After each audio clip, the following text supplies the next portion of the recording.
Hello दोस्तों, आज का टॉपिक बहुत ही ज़्यादा इंपॉर्टेंट है। आज का टॉपिक है इंडियन मानसून, जो कि बहुत ही ज़्यादा इंपॉर्टेंट है। आपको पता होगा ज्योग्राफी में, ज्योग्राफी का मतलब बहुत ही इंपॉर्टेंट टॉपिक है।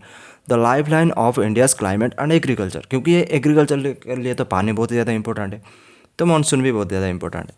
और आज के वीडियो में हम जानेंगे मानसून कैसे आता है, क्यों जाता है, कैसे जाता है, और इसके इम्पैक्ट क्या है, चैलेंजेस क्या है, इसका एडवांटेजेस क्या है, लिमिटेशंस क्या है, इसके लिए इसके बदौलत हमारे देश में क्या क्या होता है, डेवलपमेंट वगैरह सब कुछ देखेंगे। चलिए, ये कंप्लीट रिवीजन होगा किसका, मानसून का। What is Indian monsoon? Indian monsoon है क्या? देखिए, इंडियन मानसून है जो रेनफॉल लाता है। ये क्या है? Indian monsoon is a seasonal wind, season का हिसाब से विंड आता है, जो कि क्या लाता है, रेनफॉल लाता है। क्या लाता है? रेनफॉल लाता है। ये 2 फेजेस में आता है। वैसे आगे सब कुछ देखेंगे। एक है साउथ वेस्ट मानसून, एक है north east monsoon. South west monsoon जून से सितंबर, नॉर्थ ईस्ट मानसून अक्टूबर से दिसंबर। इसके बारे में बात करेंगे, लेकिन एक बार आपको मैं बता देता हूँ वैसे ही। देखिए, ये है मानसून, साउथ वेस्ट मानसून। ये जब यहाँ पे इंडिया पे एंटर करता है तो ये दो दो पार्ट में डिवाइड हो जाता है। एक तो यहाँ से चला गया, एक यहाँ से चलता है। 2 पार्ट में डिवाइड होता है, और इसका कोई भी प्रभाव तमिलनाडु पे नहीं पड़ता, तो इसीलिए तमिलनाडु पे बारिश नहीं होता। क्या साल भर में नहीं होता? नहीं होता है। जब होता है उसके बारे में बात करें, लेकिन ये साउथ वेस्ट मानसून के कारण बारिश नहीं होता है जून के सितंबर महीने। और जो ट्रेड, जब ये मानसून लौटता है वापस इसी दिशा में लौट जाता है, इस तरह से लौटता है, तो इसे बोलते हैं नॉर्थ ईस्ट मानसून। अक्टूबर से लेकर दिसंबर में। समझ में आ गया? अभी आगे डिटेल में बात करेंगे। इंपॉर्टेंस क्या है इसका, मानसून का? देखिए, एग्रीकल्चर के लिए तो इंपॉर्टेंट है ही, पानी चाहिए। वाटर रिसोर्सेज भी मिलता है हमें, जिससे हम क्या क्या होता है भाई आगे सब कुछ बताऊंगा। आप बस ऐसे देख लो तो इकोनॉमी के लिए भी ये बहुत ज़्यादा इंपॉर्टेंट है। फिर आता है की इन्फ्लुएंसिंग फैक्टर्स। की फैक्टर्स जो कि इन्फ्लुएंस करता है इंडियन मानसून को।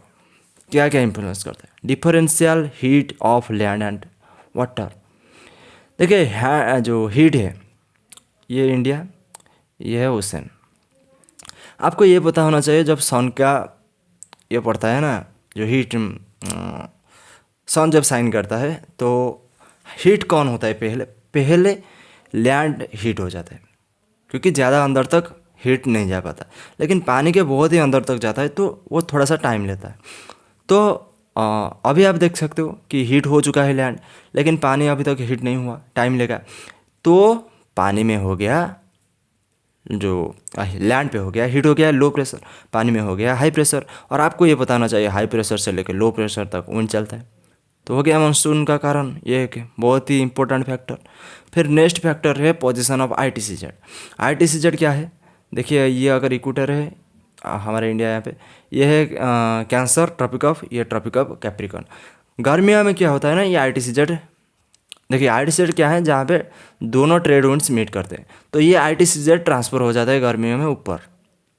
ऊपर हो गया तो ये ट्रेड विंड्स ऊपर मीट करेंगे, तो इंडिया में मीट करेंगे, लगभग इंडिया में तिब्बतन प्लाटू तक मीट करेंगे। तो वहाँ से भी ट्रेड विंड्स, जो ये अपना ट्रेड विंड्स है, ये बहुत ही अच्छा खासा मानसून लेकर आता है। तो ट्रेड विंड्स बहुत ही मेजर रीजन बन जाता है मानसून के लिए। तो इसीलिए पोजीशन ऑफ द ITCZ जो ट्रांसफ़र होता है, वो भी बहुत ही इंपॉर्टेंट की फैक्टर्स है मानसून का। अभी नेक्स्ट देखते हैं। नेक्स्ट है तिब्बतन प्लाटूस रोल। देखिए, तिब्बतन प्लाटू, तिब्बत आपने नाम सुना होगा, नहीं पता क्या तिब्बत? तिब्बत में क्या होता है ना, वो बहुत ही बड़ा है। वो क्या है? वो सबसे बड़ा प्लाटू है एशिया का। वो जो प्लाटू है ना, वो बहुत ज़्यादा हीट हो जाता है। क्यों नहीं होगा? गर्मियाँ आ गए, जून में, मई में वो बहुत ज़्यादा हीट हो जाता है। तो हीट हो गया तो लो प्रेशर हो गया, वहाँ तक हवा जाएगा, अभी वहाँ तक हवा जाएगा हाई प्रेशर से। तो ये भी रीज़न हो गया, वो भी खींचता है मानसून को। फिर आता है एल निनो और ला निना। इसके बारे में आगे बताता हूँ। देखिए, इसमें डायरेक्ट में नहीं बता सकता, क्योंकि हर एक बात को डायरेक्ट नहीं बताऊँगा तो यहीं पे आगे का स्लाइड्स क्या करेगा। ओके, फिर आता है, हाँ, यहाँ पे मैंने आपको समझा देता हूँ कि तिब्बतन प्लाटू का रोल क्या है। देखिए, ये है तिब्बतन प्लाटू, ये जो प्लाटू है। तो यहाँ पे जब गर्मियों में सबसे ज़्यादा हीट पड़ता है, गर्म हो जाता है जल्द, क्योंकि बर्फ़ है ना, गर्म हो जाता है, तो यहाँ से खींचता है, ये हवा को खींचता है। तो ये एक बहुत ही बड़ा रीज़न बन गया तिब्बतन प्लाटू का। और ये जब जब धीरे धीरे ठंडा होता है तो इंडिया पे बारिश होता है, और जब बहुत ठंडा हो जाता है तो मानसून रिट्रीट करने लगता है, मतलब वापस जाता है। अभी हम ITCZ के बारे में थोड़ा सा बात कर लिया, अभी देख लेते हैं। देखिए, ये जो ITCZ है ये यहाँ पे गर्मियों में यहाँ तक आ जाता है, इस एरिया तक। इंडिया के ऊपर आ गया तो ट्रेड विंड्स यहीं पे कन्वर्ज करेंगे तो बारिश होगा। तो ITCZ का फुल फॉर्म क्या है? इंटर ट्रॉपिकल कन्वर्जेंस जोन, जहाँ पे दोनों ट्रॉपिकल ट्रेड विंड्स कन्वर्ज करते हैं। तो इंडिया पे करेंगे तो इंडिया पे होगा। अभी देखिए एल नीनो और ला नीना। एल नीनो क्या है? वैसे हमने अगर नॉर्मल कंडीशन में देखें तो ये रहता है इक्वेटर से चलता है क्या, ट्रेड विंड्स ऐसे चलता है। लेकिन एल नीनो में क्या होता है ना, उल्टा हो जाता है, मतलब बहुत ही वीक हो जाता है ट्रेड विंड्स, जैसे कि ऐसे चलता है, अपोजिट डायरेक्शन में चलता है। तो ये चलने के कारण क्या होता है, ये जो रेड रेड सा दिख रहा है ना, यहाँ पे हो जाता है पेरू कोस्ट पे लो प्रेशर क्रिएट हो जाता है, क्योंकि ये जो पानी को लेके जाता है वो बहुत गर्म होता है। ओके, इक्वेटर पे पानी है तो गर्म है, तो ये लोग लेकर जाता है तो यहाँ पे बहुत ज़्यादा गर्मी हो जाता है, लो प्रेशर होता है तो बारिश होता है बहुत ज़्यादा। लेकिन यहाँ से तो ले आया सारा पानी, तो ऑस्ट्रेलिया के पास क्या होता है ना, ऑस्ट्रेलिया के पास गर्मी, यहाँ जो ठंडी पानी आ जाता है तो हाई प्रेशर हो जाता है तो बारिश नहीं हो पाता। तो इसके कारण इंडिया पे भी बारिश नहीं होता, ड्राई हो जाता है इंडिया, मतलब ड्रॉट वगैरह आता है। तो आप ये समझ के रखो, ये याद करके रखो, एल नीनो पे क्या होता है, इंडिया का जो मानसून है बहुत ही ज़्यादा वीक हो जाता है। समझ में आ गया? अगर डिटेल वीडियो चाहिए तो हर बार बोलता हूँ, कमेंट करो। फिर आता है ला नीना। इसमें लेकिन एल नीनो का ये रिवर्स है। ओके, इसका मतलब क्या है, ला नीना लिटिल गर्ल और एल नीनो लिटिल बॉय। ला नीना में क्या होता है ना, ये ट्रेड विंड्स जो है ये और भी ज़्यादा स्ट्रांग हो जाता है, और भी जोर से चलता है तो क्या होता है, यहाँ पे और ज़्यादा गर्मियाँ, मतलब गर्म गर्म पानी आ जाता है, लो प्रेशर बहुत ज़्यादा बढ़ जाता है, बारिश का दबा के होता है, फ्लड वगैरह आता है। तो इसके इम्पैक्ट में इंडिया में भी बहुत ही ज़्यादा फ्लड वगैरह आता है। लेकिन ये कहीं ना कहीं अच्छा है, क्योंकि बारिश बहुत अच्छा खासा लेकर आता है क्या, ला नीना। डिटेल वीडियो के लिए कमेंट करो। साउथ वेस्ट मानसून, ये तो यही है मानसून, पहला मानसून। तो ये है क्या, ऑनसेट कब आता है, केरला से शुरू होता है। कब? जून के महीने। मैंने आपको बताया यहाँ से आता है, तो यहाँ से केरला, तो यहाँ से शुरू होता है। और ये तो और जो है 2 पार्ट में डिवाइड होता है, लेकिन ये पहले केरला में हिट करता है, केरला को हिट करता है। फिर आता है advancing monsoon, covers India in phases, एक एक फेजेस में कवर करता है इंडिया को, एक बार में नहीं। देखिए 2 पार्ट में डिवाइड हो गया, 2 फेज में, पहले ये कवर करता जाएगा इस पार्ट को, ये कवर करता जाएगा इस पार्ट को, तो फेजेस में सारे इंडिया को कवर कर लेता है। फिर पीक सीजन कब होता है, जुलाई अगस्त में बहुत ही दबा के बारिश करता है, जुलाई अगस्त में, और ये दोनों मिलते हैं दिल्ली पे लगभग, तो इसलिए जुलाई अगस्त में बारिश बहुत जगह ज़्यादा होता है। ये जो गया ना 2 पार्ट में डिवाइड होके, ये दिल्ली पे मिलते हैं और बारिश दबा के करते हैं। फिर रिट्रीट कब वापस जाते हैं, तिब्बतन प्लाटू ठंडा हो जाता है, पानी धीरे धीरे गर्म हो जाता है, तो वहाँ से रिट्रीट करता है सितंबर से लेकर अक्टूबर महीने तक। तभी तो उसके कारण ही हमारे यहाँ पे तब ठंडा पड़ता है। लेकिन हाँ, रिट्रीट के बारे में बात करता हूँ, ये नॉर्थ ईस्ट में ही बात कर लेंगे। देखिए नॉर्थ ईस्ट मानसून क्या है, रिट्रीटिंग मानसून, अक्टूबर से जाना शुरू करता है। रीजन्स प्राइमरली अफेक्ट तमिलनाडु और आंध्र प्रदेश, इसीलिए तो हम देखते हैं, अभी आपने न्यूज़ में देखा होगा, जब ये रिट्रीट करता है वापस जाता है तो तमिलनाडु पे ही इम्पैक्ट डालता है। तो इसीलिए सर्दियों का महीना में बहुत ही ज़्यादा फ्लड वगैरह आता है, कहाँ पे, तमिलनाडु पे, ये आपको याद रखना है। फिर लेसर रेनफॉल, देखिए वो जो रेनफॉल आया था साउथ वेस्ट, वो क्या, वो पानी से लैंड तक चला था, इसीलिए पानी से मॉइस्चर लेकर आया था और बारिश किया। लेकिन ये जो जा रहा है लैंड से पानी तक जा रहा है, तो इतना पानी कैरी नहीं करता ना, मतलब इतना बारिश नहीं करता साउथ वेस्ट के तरह। अभी देखिए यहाँ पे पूरे मैप है, ये जो देख रहे हो ये है साउथ वेस्ट मानसून।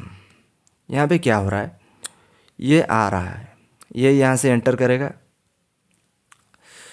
करेगा और इस तरह से वो जाएंगे यहाँ पे दिल्ली में, इस तरह से जाएगा, इस तरह से ये डिवाइड हो जाएगा, डिवाइड होके यहाँ पे दिल्ली में मिलेंगे और बारिश होगा इस तरह जगह पे।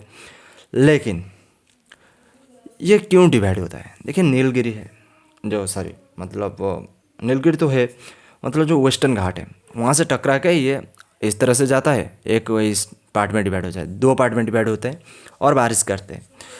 और जो है नॉर्थ ईस्ट वो रिट्रीट करता है, वापस आता है। देखिए ये तिब्बतन प्लाटू है, ये हीट हो गया तो मानसून आ गया, ये जब ठंडा हो जाएगा तो वो रिट्रीट करेगा। तो रिट्रीट करता है जब, देखिए इस तरह से रिट्रीट करता है, इस तरह ये रिट्रीट जब करेगा यहीं पे तमिलनाडु पे ये जाएगा और जाएगा तो क्या होगा, तमिलनाडु पे बारिश वगैरह होगा तो फ्लड वगैरह आता है सर्दियों का महीना में। ये था पूरे इसके बारे में। अभी थोड़ा आगे जाके हम सोचते हैं, क्योंकि आप कोई छोटा मोटा एग्जाम नहीं देने वाला, हम समझते हैं तो सब कुछ समझते हैं। इम्पैक्ट ऑन इंडिया, इंडिया के ऊपर दो तरह के इम्पैक्ट पड़े, पॉजिटिव नेगेटिव मैंने बोला था। पॉजिटिव इम्पैक्ट यह है ना, एग्रीकल्चर, क्योंकि हमारे 60% पॉपुलेशन एग्रीकल्चर पे डिपेंडेंट है। तो एग्रीकल्चर के लिए पानी चाहिए, पानी के लिए बारिश चाहिए, तो एग्रीकल्चर के लिए बहुत ही ज़्यादा इंपॉर्टेंट है क्या, मानसून। फिर आता है हाइड्रो इलेक्ट्रिक पावर जनरेशन, जैसे कि आप सबको पता होगा, हमने रिवर के ऊपर बनाते हैं, डैम बनाते हैं जहाँ से हम ये पावर जनरेट करते हैं, तो उसे बोलते हैं हाइड्रो इलेक्ट्रिक पावर जनरेशन। जब ज़्यादा पानी आएगा, लानिना के केस में ज़्यादा पानी आएगा तो ज़्यादा पानी रिवर में होगा, तो ज़्यादा पानी नीचे गिरेगा डैम से और ज़्यादा पावर जनरेशन होगा। लेकिन नेगेटिव इम्पैक्ट क्या है, फ्लड्स आता है, लैंडस्लाइड्स होता है, डिस्ट्रक्शन होता है, ये तो होगा ही। फिर ड्रॉट भी आता है कभी कभी, बताइए एल नीनो के सिचुएशन में ड्रॉट भी आता है। फिर है challenges of monsoon variability, monsoon क्यों वेरी करता है, चले, क्लाइमेट चेंज हो रहा है, क्लाइमेट चेंज हो रहा है, इसलिए मानसून को हम ऐसे मतलब प्रेडिक्ट अब नहीं कर सकते, क्योंकि गर्मियाँ बढ़ रहा है, ग्लोबल वार्मिंग, तो कहीं पे लो प्रेशर कभी हो रहा है, कभी गर्मी आ रहा है, कभी बारिश आ रहा है, बारिश के सीजन में बारिश नहीं हो रहा है, इसके कारण हमने प्रेडिक्ट नहीं कर पा रहे अपने मानसून को। फिर अनइवन रेनफॉल डिस्ट्रीब्यूशन, हर जगह पे सेम अमाउंट पे रेनफॉल नहीं होता। जब वो एंटर कर दिखा था, मान लो यहीं से एंटर किया तो यहाँ पे ज़्यादा बारिश करेगा, यहाँ पे थोड़ा सा कम, जब अंदर अंदर जाते जाएगा मॉइस्चर कम होगा तो कम कम बारिश करेगा, तो ये भी बहुत ज़्यादा बड़ा चैलेंज है। फिर impact on crops and economy, अगर बारिश नहीं होगा तो क्रॉप्स जाएगा, खेती बिल्कुल ख़राब हो जाएगा। अगर आप बहुत ज़ोर से बारिश होगा तो तब भी जाएगा, तो इकोनॉमी को भी अपना होगा, इम्पैक्ट होगा। फिर the life line of India, क्यों लाइफ लाइन है, फोटो में तो है कि खेती, monsoon defence Indians ecology, culture and economy. बहुत लोग बारिश के आने से बहुत ज़्यादा भगवान को डाक बुलाते हैं, मतलब ऐसे कोई मानते हैं, पूजा फेस्टिवल भी है, उसके बारे में बात करते हैं। Sustainable water management in crucial for maximum benefits and maximum minimising risk, अगर हम अच्छे से वाटर को मैनेज करेंगे तो हमारा बेनिफिट अच्छा होगा और रिस्क कम होगा। ओके, ये तो आपको पता।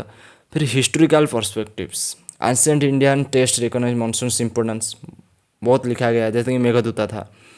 British era studies on monsoon cycle for agriculture, British लोग भी स्टडी किए, क्योंकि एग्रीकल्चर भारत के लिए बहुत ज़्यादा इंपॉर्टेंट। फिर advances in metrology and satellite technology, तो इंडियन मेट्रोलॉजी डिपार्टमेंट है, तो उस पर एडवांस हुआ, इसलिए हम सैटेलाइट देख पा रहे हैं कि मानसून आया, बारिश कहाँ पे ज़्यादा हुआ, साइक्लोन वगैरह को भी हम वहाँ से देख पा रहे हैं सैटेलाइट फुटेज से।